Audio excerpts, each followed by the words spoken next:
कुदरत ने हर व्यक्ति को हीरा बनाया है। कुदरत ने हर व्यक्ति को हीरा बनाया है। जो जितना घिसेगा वह उतना ही चमकेगा। जो जितना घिसेगा वह उतना ही चमकेगा। इस लाइन के साथ मैं Aditya sir Aditya GS academy YouTube channel पर आपका स्वागत करता हूं।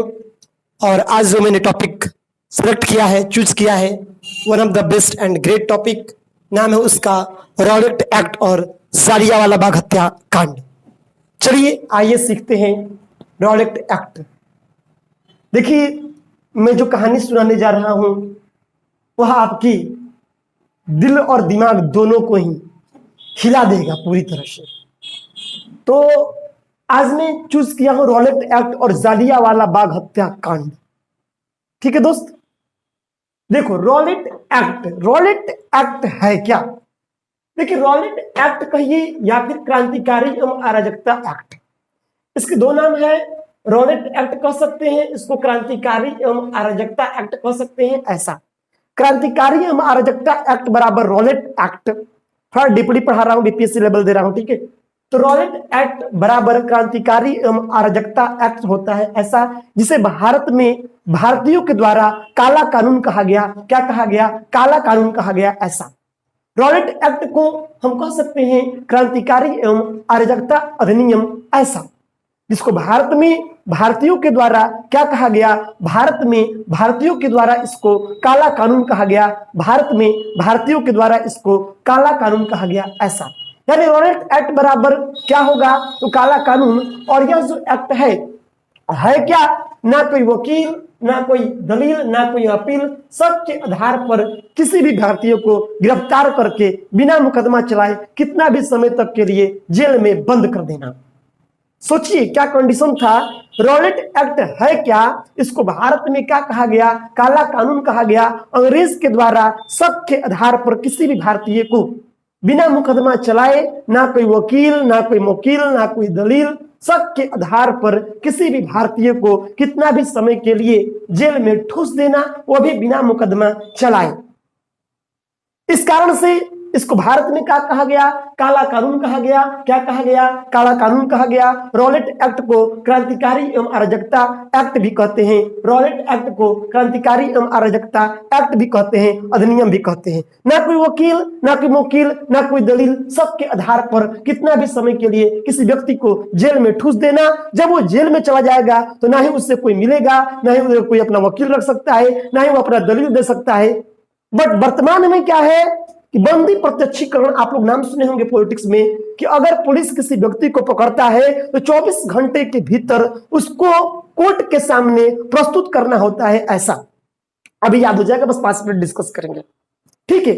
तो वर्तमान में बंदी प्रत्यक्षीकरण है। अगर आपको पुलिस पकड़ लिया तो उसको 24 घंटे के भीतर कोर्ट में आपको हाजिर करना होगा, जहां पर आप अपना पक्ष रख सकते हैं या आपका वकील आपका पक्ष रख सकता है। ऐसा लेकिन ये जो काला कानून था, ये जो रॉलेट एक्ट था, इसमें ना आप वकील रख सकते थे, ना दलील दे सकते थे, ना अपील कर सकते थे। ऐसा जी हाँ।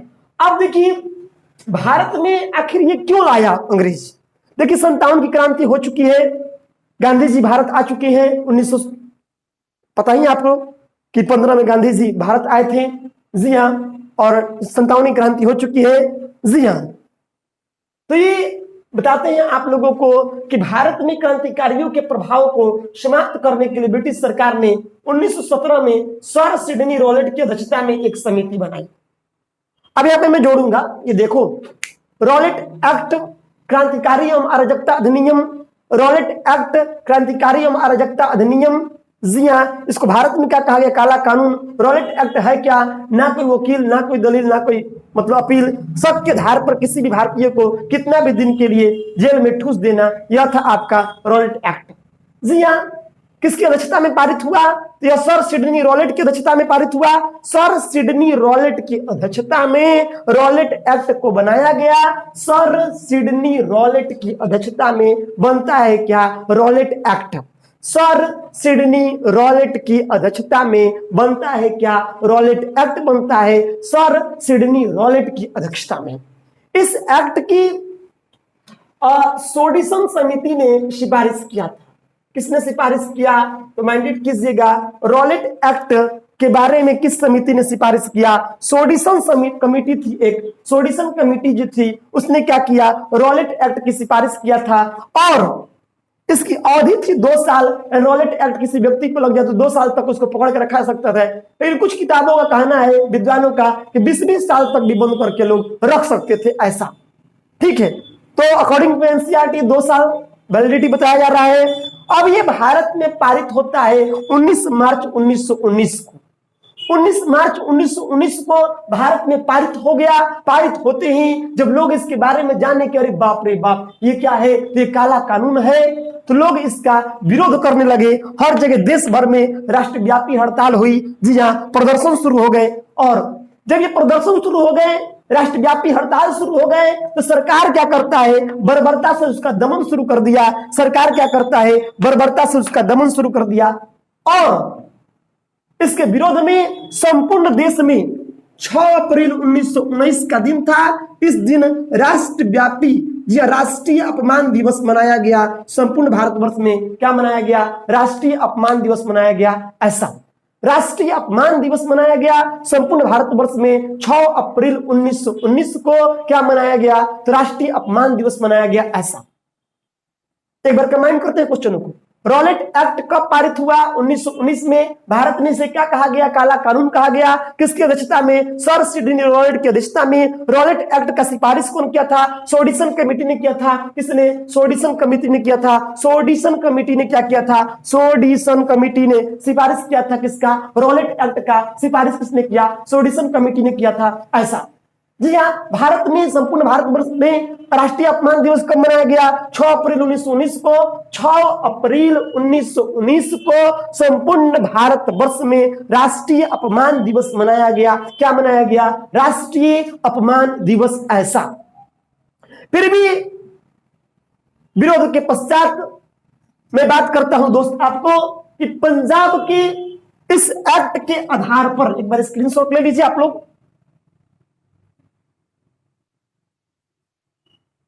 अब देखिए, पंजाब के अमृतसर से इस रॉलेट एक्ट के आधार पर कहानी को थोड़ी सी मैं आगे बढ़ाता हूं। रॉलेट एक्ट के आधार पर पंजाब के अमृतसर से, पंजाब के अमृतसर से 2 लोगों की गिरफ्तारी होती है।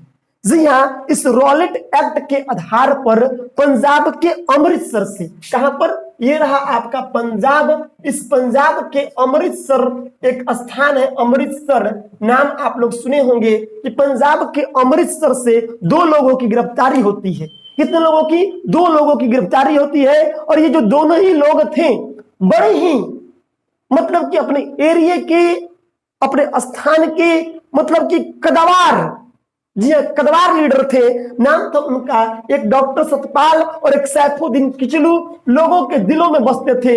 इन दोनों को रॉलेट एक्ट के आधार पर पंजाब की, कहां की ध्यान रखिएगा, पंजाब की अमृतसर से, रॉलेट एक्ट के आधार पर पंजाब के अमृतसर से, जी हाँ, पंजाब के अमृतसर से कितने लोगों की गिरफ्तारी होती है? 2 लोगों की गिरफ्तारी होती है। कितने लोगों की गिरफ्तारी होती है? 2 लोगों की गिरफ्तारी होती है। एक का नाम था डॉक्टर सतपाल, एक का नाम था डॉक्टर सतपाल और एक का नाम था सैफुद्दीन किचलू। सैफुद्दीन किचलू, क्या नाम था? सैफुद्दीन किचलू।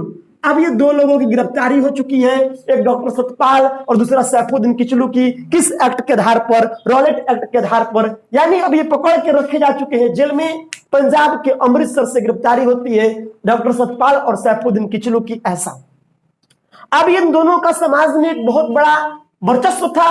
अब इनको छुड़ाने के लिए सबसे पहली बात, रॉलेट एक्ट के आधार पर गिरफ्तार किया गया है, तो ना कोई वकील रखा जाएगा, ना कोई मुवक्किल रखा जाएगा, ना ये अपील कर सकते हैं। अब इनको छुड़ाने के लिए ऐसा होता है कि 13 अप्रैल को लोग मीटिंग का आयोजन करते हैं। कितने अप्रैल को? 13 अप्रैल को मीटिंग का आयोजन करते हैं। लोग कहते हैं कि हम लोग 13 अप्रैल को एक मीटिंग रखेंगे। मीटिंग कहां पर रखेंगे?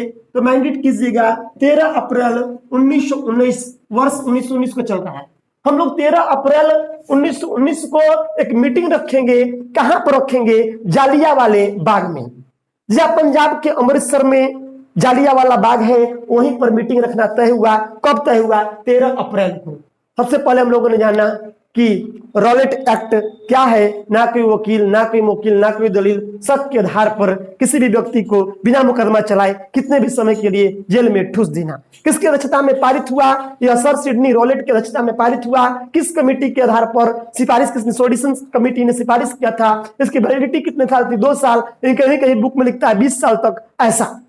फिर हम लोगों ने पढ़ा कि 6 अप्रैल 1919 को संपूर्ण भारतवर्ष में क्या मनाया गया? जी हाँ, राइट आंसर।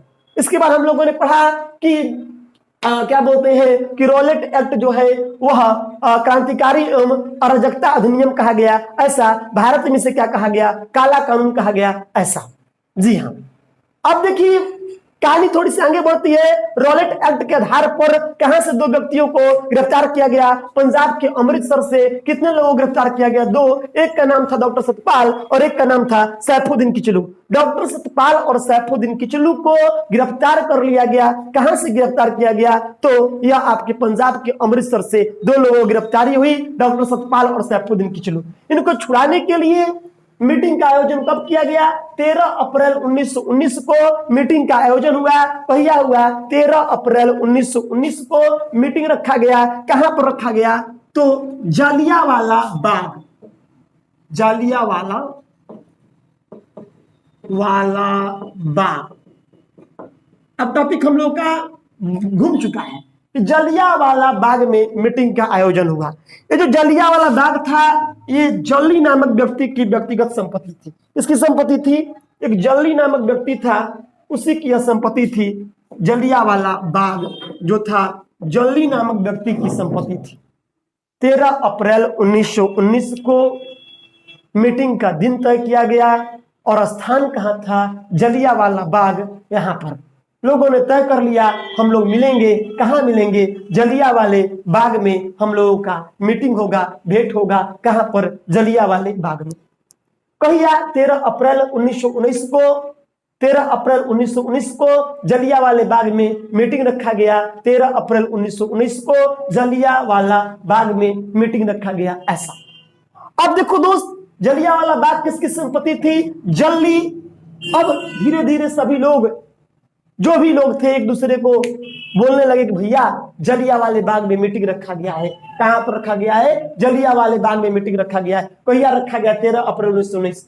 उसी में कहा गया है कि एक अंग्रेजों का चापलूस था भारतीयों में। कहा गया कि घर का भेदी लंका ढाए।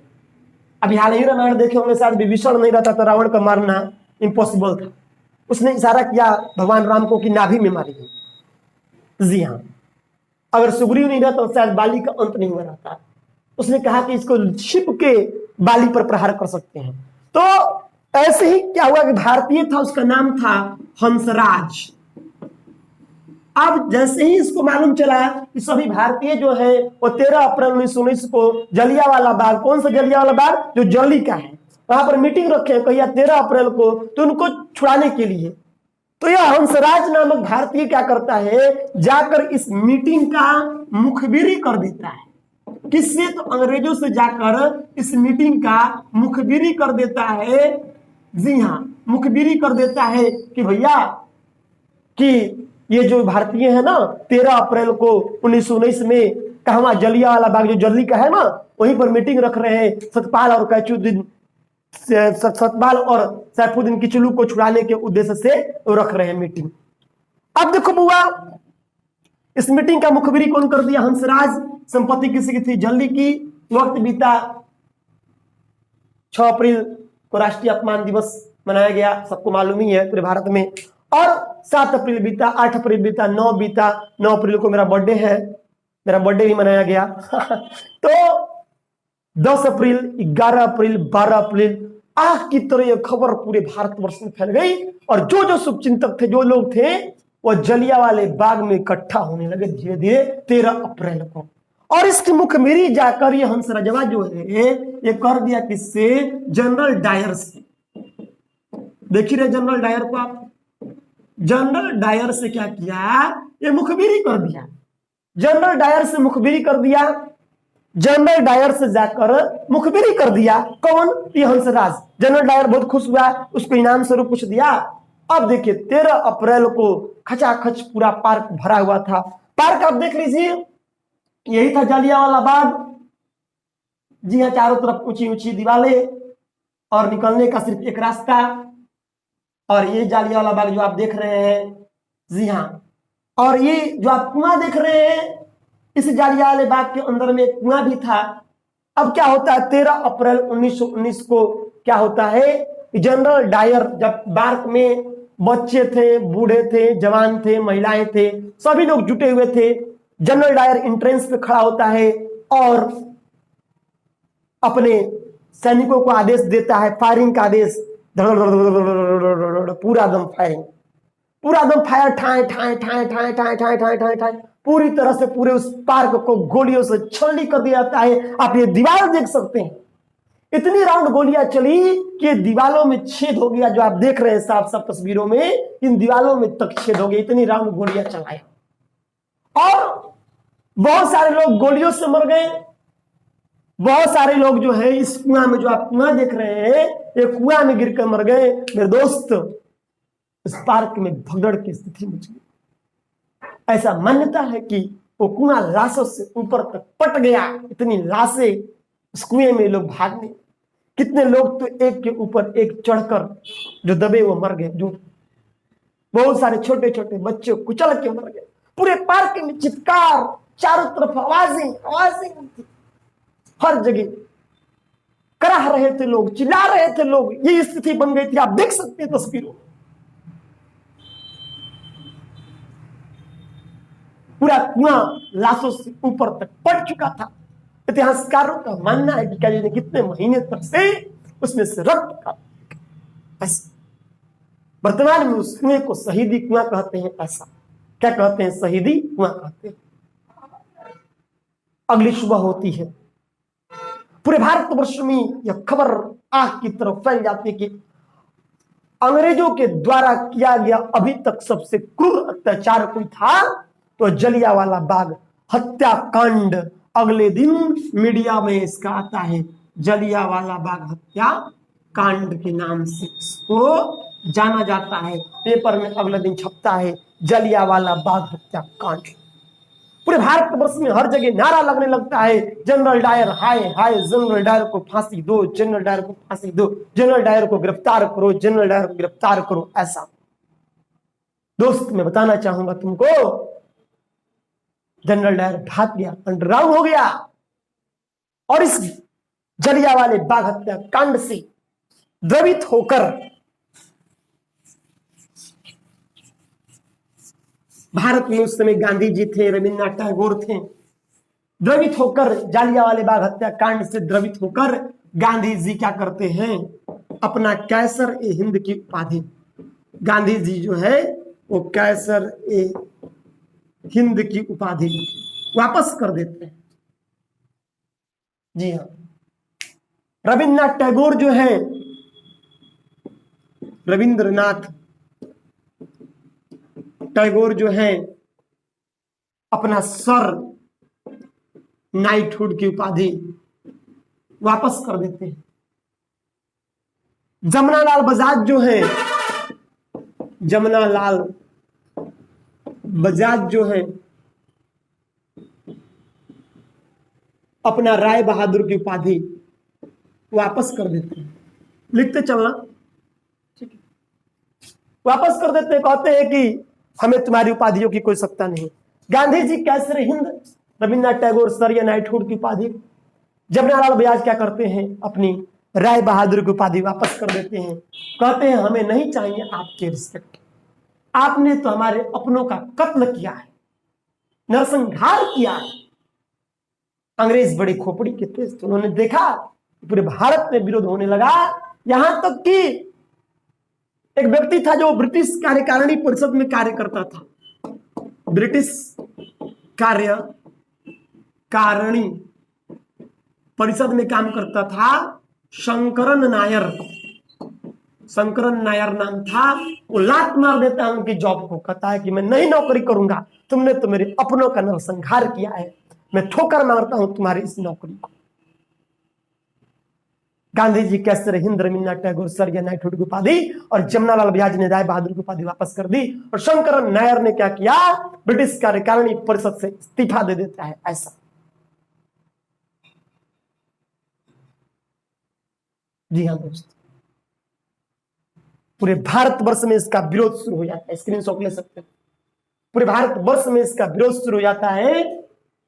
परिणाम स्वरूप इस जलियांवाले बाग हत्याकांड की जांच के लिए क्या किया जाता है? जलियांवाले बाग हत्याकांड की जांच के लिए अंग्रेजों के द्वारा एक हंटर कमीशन, हंटर आयोग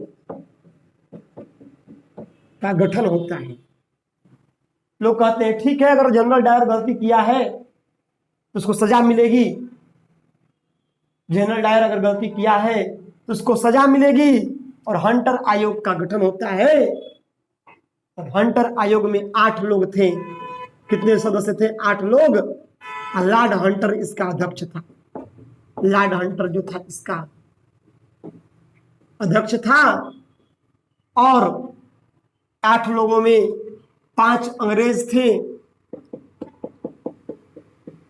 और 3 भारतीय थे। 5 अंग्रेज 3 भारतीय, आप समझ सकते हैं मेजोरिटी ऑलवेज विन। हंटर आयोग जांच करना शुरू करता। अब देखिए 3 भारतीय, इनका भी नाम याद कर लीजिए। पहला साहबजादा सुल्तान,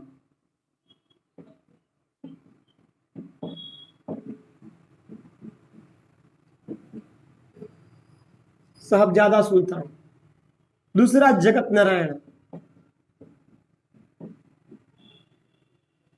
तीसरा चिमना लाल शीतलवाड़ा, चिमीना लाल शीतलवाड़ा।